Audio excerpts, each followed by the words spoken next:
Hello,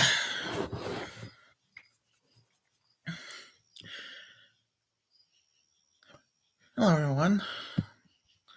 Hello, everyone. This is Daniel, and I'm gonna say something about Jesus and what he says we should do. So, this was the first thing that Jesus did in his life when he was young, when he was just a teenager. Was he was working as a carpenter.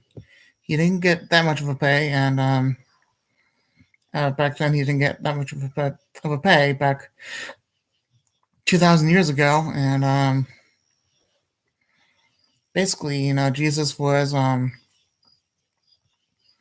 worker. He built these homes, and I'd say many of them did not make it past um, their, you know, many of them did not make it past their, you know, 2,000 years because many of them were, made in human hands, but were made by God. So whatever homes he made, they're under the, let's say, the authority of the carpenter Joseph. But this is what he tells us to do because we're here to be hard workers. This is one thing he tells us to do. And he tells us to be living past expectations. Now, for a regular person, this is hard because, basically, if a regular person has everything that they have, and they have everything, the one thing they can do is, become what they're not normally being. Like if they have, let's say, a passion of lust or anything like that, or anything sinful in their life, they can get rid of it, and they can surprise their family, and they can surprise the whole world. Now, if a person becomes a president and they live past expectations of, low education, that's what they should do. And basically, if they are low in education but become a president, and then they become godly, that will save the whole entire world, won't it? Or if person that's not good at one thing, they should become the very thing that they're not good at, which for some people is becoming computer programmer, but for other people it's bookmaking or history making, which is knowing the sound doctrine of the Bible. Maybe they should make Bibles instead of programming to save this country, you know. But for a very special type of person that has nothing, so for everyone else, it's exceeding expectations. That's what Jesus did. He exceeded everyone's expectations, except he didn't exceed everyone's expectations until the very end of his life, when he did all these miracles that really shocked the whole world. Then Saul exceeded everyone's expectations by becoming Paul, and he literally was persecuting the church. He was literally destroying Christians' lives, but then he became the Christian, and he called himself the least, but instead he managed to change everyone's life in the whole aspect of the world. He saved half the Christians in the whole entire world. Not literally as in spiritually, but half the Christians that were saved were through Paul. Understand that? Okay. But then there's a Christian that is truly beyond expectation. There's no hope for them. And that's the autistic person. And I know that firsthand. Especially in Alabama. If you're a mother of an autistic person, don't lose faith in them. Don't lose hope in them. Because all you should do is tell them directly to you know, tell them directly, do not hit, do not bite, do not do anything violent. And keep telling them this is wrong, this is right. Keep doing all the moral things of the autistic child from when they get diagnosed. Keep them away from keep them away from the problem area, and tell them I'm going to take care of them until they grow up. Give them all the services you can. Tell them basically get a job. Make them be able to be tell them how to tell them how to speak. Tell them teach them English and teach them how to use their tongue and socialize. Make them look at you. Make them stare at you. Make them stare at you for 10 minutes. And when they freak out, just don't do that anymore. Give them peace of mind, and if they have limits, they have limits. But Templeton, someone named Templeton, I don't know. That lady named Templeton, I don't know her first name, but she was severely autistic. But it turned out that her severe autism became normalized as, high functioning autism because of how people treated her. So also, if you're in Alabama, squeeze them. Now put them in a machine to squeeze them. Get that machine from the Midwest. Get that machine from England and basically squeeze them. Squeeze them tight, and then give them horseback riding, make them swim, do all that kind of stuff. In that way, they'll literally exceed expectations of everyone. And of course, that's since babyhood, and that's also that's since babyhood, and that's also the fact that if they're autistic and literally, under care, on the parents' care, then you should teach them how to not hit or anything like that. Just teach them all the good things. Teach them all the holy and good things, and teach them the Bible since age 3. What the heck, me at?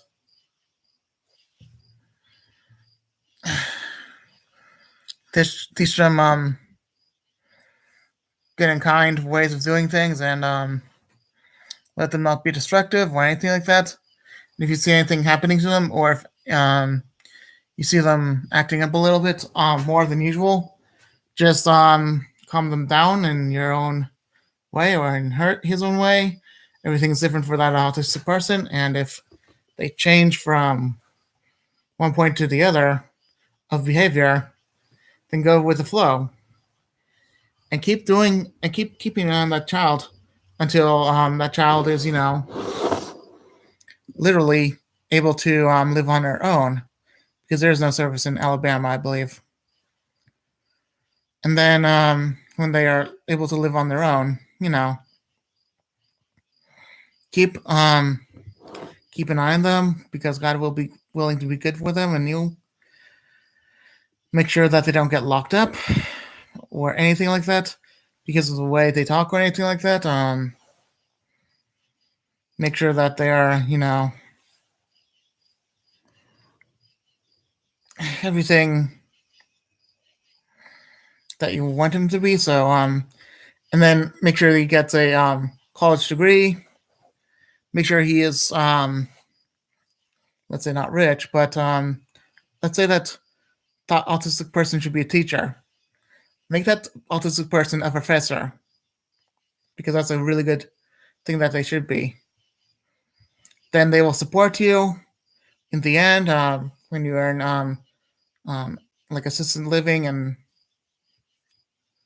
when they are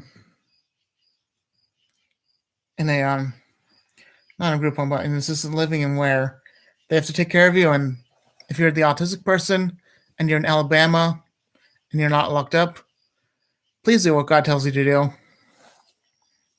Make sure that God is with you, and that you're exceeding expectations because that in that way let's just find out. In that way, man, in that way you will basically literally make everyone believe that God is real. In that one way, in exceeding expectations, is when everyone believes that God is real and that God can do miracles. And that's the only way that in that autistic case, when the case of that child being autistic, if they are a Christian and they are, let's say, a professor for a Christian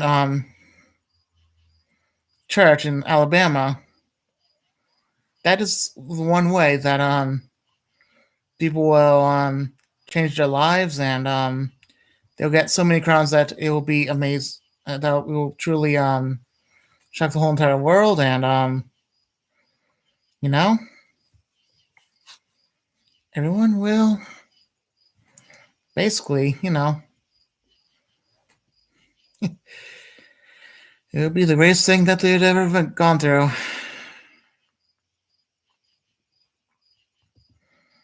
Okay, so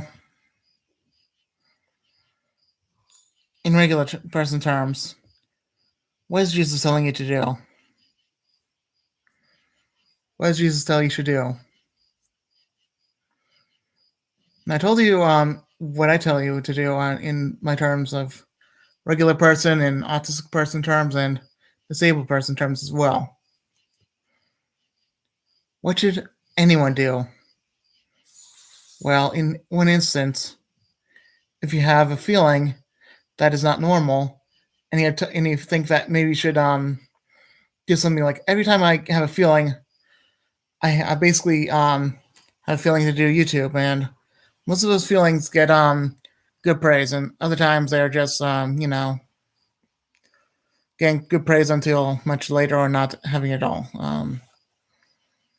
That's when people don't listen and they don't have the good feeling.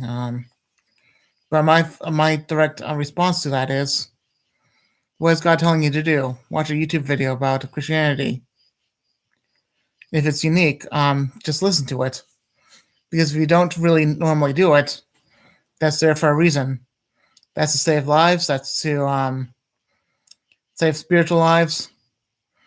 Because every time you do something that God tells you to do, you get more honor in heaven. Because, you're basically accepted into the kingdom, not no matter what, but by basically accepting Jesus into your heart and doing God's will. This is me doing God's will. And this is exactly what I needed to do. Basically, Jesus is the only one that you should consider listening to if the situation is, let's say, not in human hands. And also, you should listen to other people if it's not in your hands. If you have the feeling it's the right thing to do. Now, there are times where you cannot listen to that person because he wants you to do evil things. And there are times where you have to think about what the other person is doing, because telling you to do, because maybe that is not the right time to do it. Now, there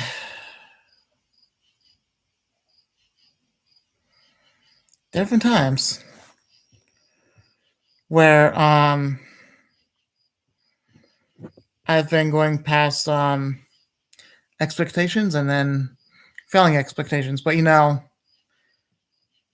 some expectations, they're just human hands. Like if they want me to do certain things and it's based on human feelings.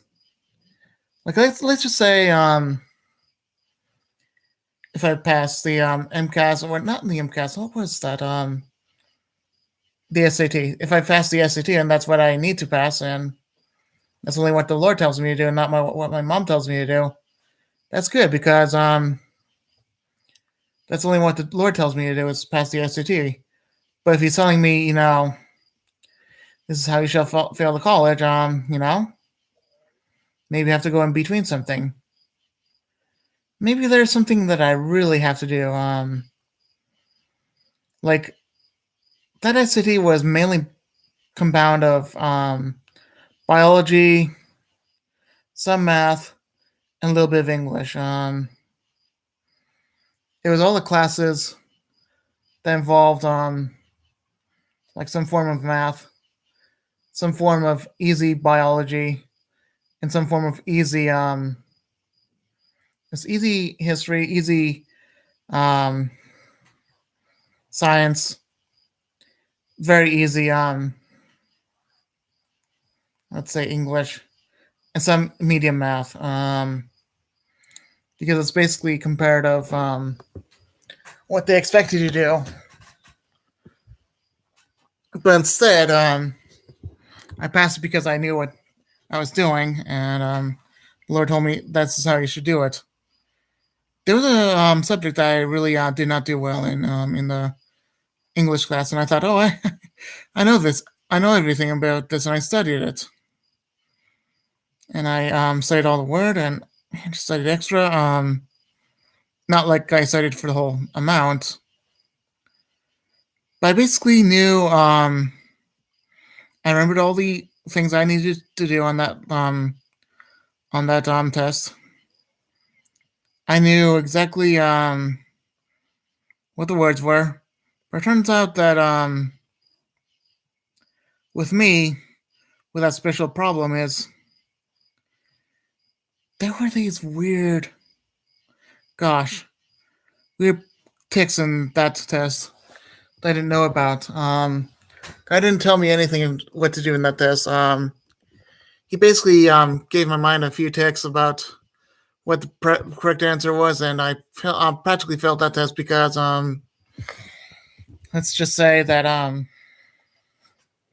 he did not want me to pass a certain test in the college, and that was in the English. He just didn't want me to pass college. Apparently, why did he want me to fail? Well, there's a good reason for that.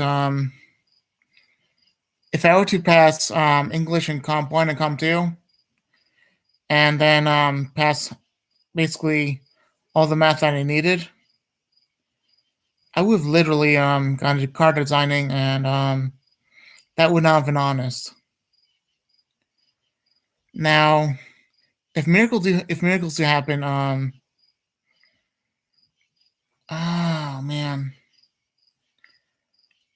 I mean, college is not really good for me because there was a huge problem with the church in America. So let's say if I was born in, I don't know, Ghana,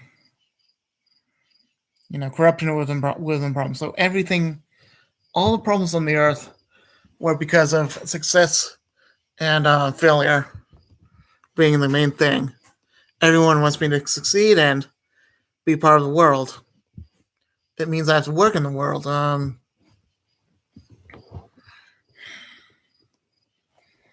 So, since because I wanted to be a car designer, that was a major problem, wasn't it?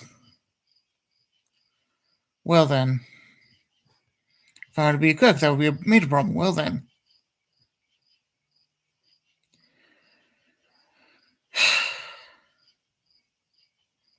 Maybe I should be a farmer. Maybe I really should be a farmer. Also, maybe I should be something else.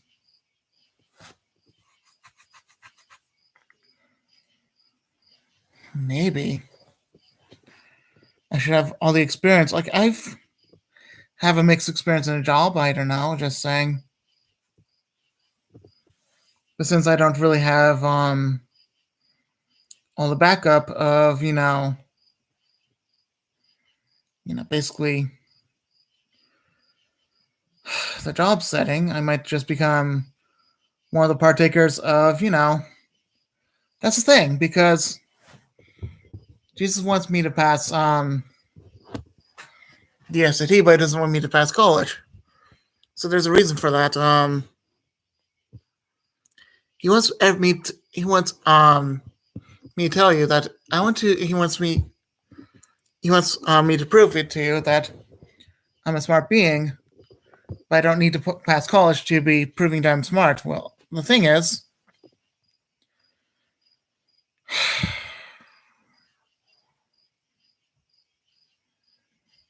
I need to know the story of the Bible. That's what he's telling me to do right now. And the full reason behind that is, he was deciding that I should get good job before I passed high school, but then he saw me in the future and he thought, oh yeah, this was before he even knew that my life had been part of the future plan of, the world is going to end my lifetime, man. Now, Jesus before did not know that my life was involving the mark of the beast. But since the chip came, that must have been indicator that if I had passed college, the chip would have been in my life, and I would have been taking the mark of the beast. The chip isn't part of the mark of the beast. It's just the Antichrist himself, who is the mark of the beast, and he is going to ruin everyone's life. Now we don't know who he is going to be or what he's going to do, but honestly, I just don't know why things were set up in the way they were. No, I wonderfully passed the first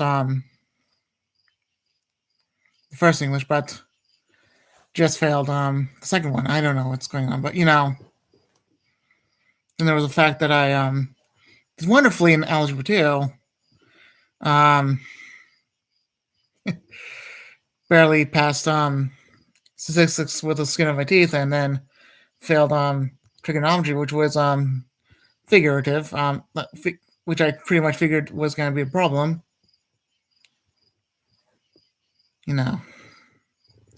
Some things are easy with me and some things are hard with me, but since the thing with YouTube, I think that's just because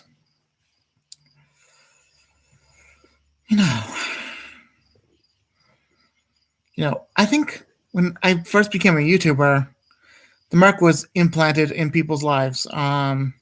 That's when I became a YouTuber. Was when the mark of the beast was just there, just come. But even worse is the fact that I would have taken that mark if I had not failed much later.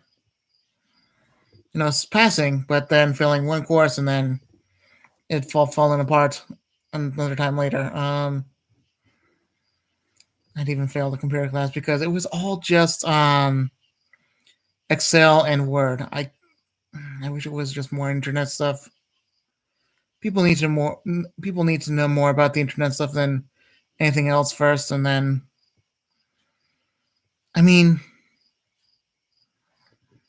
if it had been something else in the computer course, like having hardware, the black stuff. What is that black stuff? The disk and the RAM and the major part of the connection with the wire to the screen and how the interconnections work with the computer. I would have been able to fix the computer, but then I would have fixed the mark of the beast, wouldn't I have?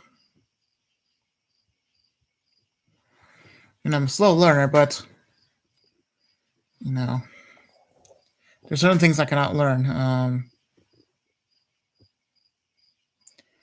think it was really all set up. Basically, it was all set up in my life that I would just not barely pass, but I would just be able to it's just either I pass a certain class or fail dramatically. So I basically sometimes, in one case, I would pass wonderfully, and then in the other case, I would fail dramatically. So just part of autism, basically. But another thing is, I have something to say. Autism is not about violence. It's about literally. It's about the Come on. What is it called? It's not about violence. It's about the neurons in the head. It's a neurological disorder. Neurological disorder where certain things are allowed to hear, certain things you cannot hear anywhere here. I've seen an autistic person born to freak out at one thing that is very quiet, but it's something that is speaker loud. Just put his ears right next to it. Like I can tell you that I basically fell and broke my bone. I didn't feel it that much. I was not screaming. I was just a little dazed. But I broke two bones. One cracked and one split open. So, and I didn't cry that much. But then there was this one thing. Yeah.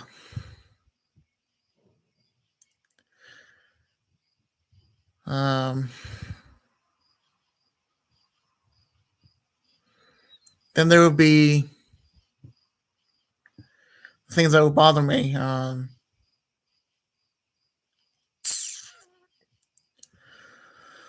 Like certain like screechy noises would bother my ears and I would freak out. Or let's say things would be overwhelming in my mind where it would just shut down back then. But then I've grown out of it. I've grown out of my problems. And I was not violent. I was just easily disturbed by quiet and loud noises. It's even more funny is that back then a quiet fire alarm would be very loud to me and I would cover my ears. And back then a crying baby would make me go crazy.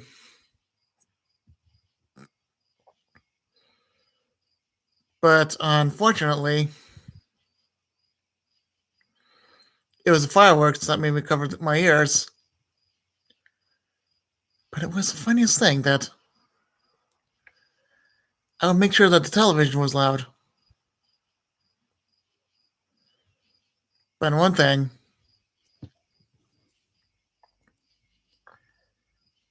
I was more aware of the animals around me. But now I'm just more acutely aware of God than I used to be. I'm no longer hitting people on the drop of a hat because I'm more in control.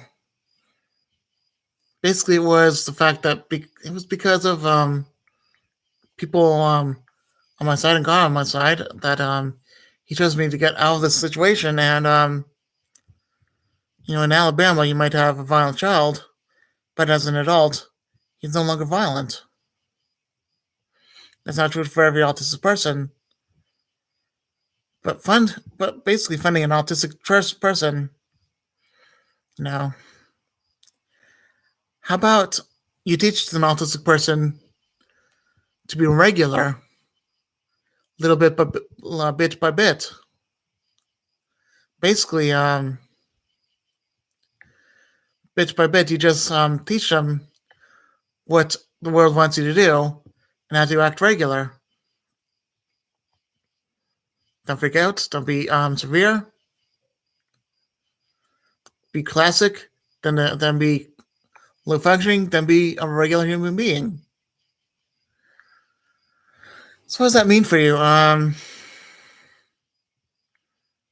Doesn't mean that for you. It just means that for me. And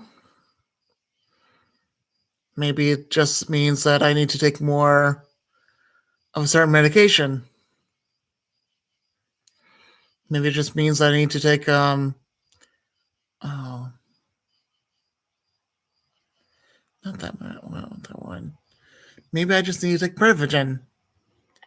Maybe it will clear my mind, and Prevagen will do wonders to me. Maybe I need Prevagen.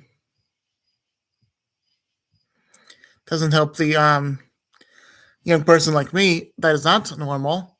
It helps the elderly remember, but it helps the nerves fire. And I don't know if certain nerves of mine need to fire more, but if I have Prevagen, every nerve will fire normally, which means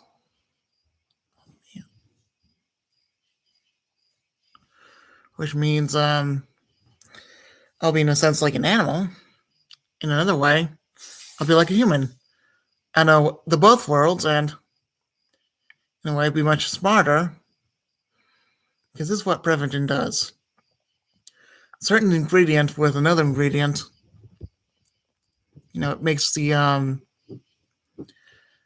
neurons fire even greater. With me, some of my neurons don't fire right, but other neurons fire more than perfectly. Not literally that. But I got Prevagen. Pretty sure I'll be genius. Let me tell you something. If you give an autistic person Prevagen and basically fill the brain with that,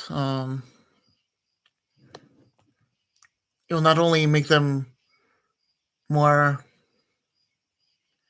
let's say, strong in every area, but it'll make them more human and more abnormal in both senses. So in one area, you'll be able to speak, but in another area, he'll explain how bad autism is. So give him risperidone and fluvoxamine, and then other things like that. And that'll be his speaking. That'll be his speaking point. That he'll tell you exactly what's going on with his mind, and he will be everyone's information from his mind. I'm not advertising Prevagen to you, but I'm just saying that there's modern medicine for certain things. I think that Prevagen might just be a not for a cure for autism, but it'll be a stepping stone for autism. Because making neurons fire, every neuron fire in their mind that needs to be fired. I hear that octopus controls their. They have complete control over their rage. They have complete control over what they use as poison because of that one chemical. And then there was the fact that, that stuff would heal.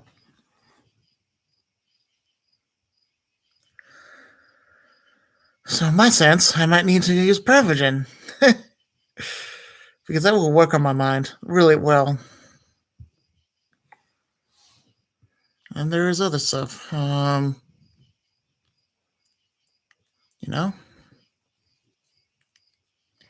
If anyone is autistic, or if anyone is a child of God, and if anyone is autistic and a child of God, I mean, as a child of God, we have to do what Jesus tells us to do. Point on blank, everything. Basically, he's a God that is to be respected, and he is a God that is higher than everyone else. He is the highest God that is that there ever is going to be. He is Alpha and Omega. He is beginning and end. He is everything that is good.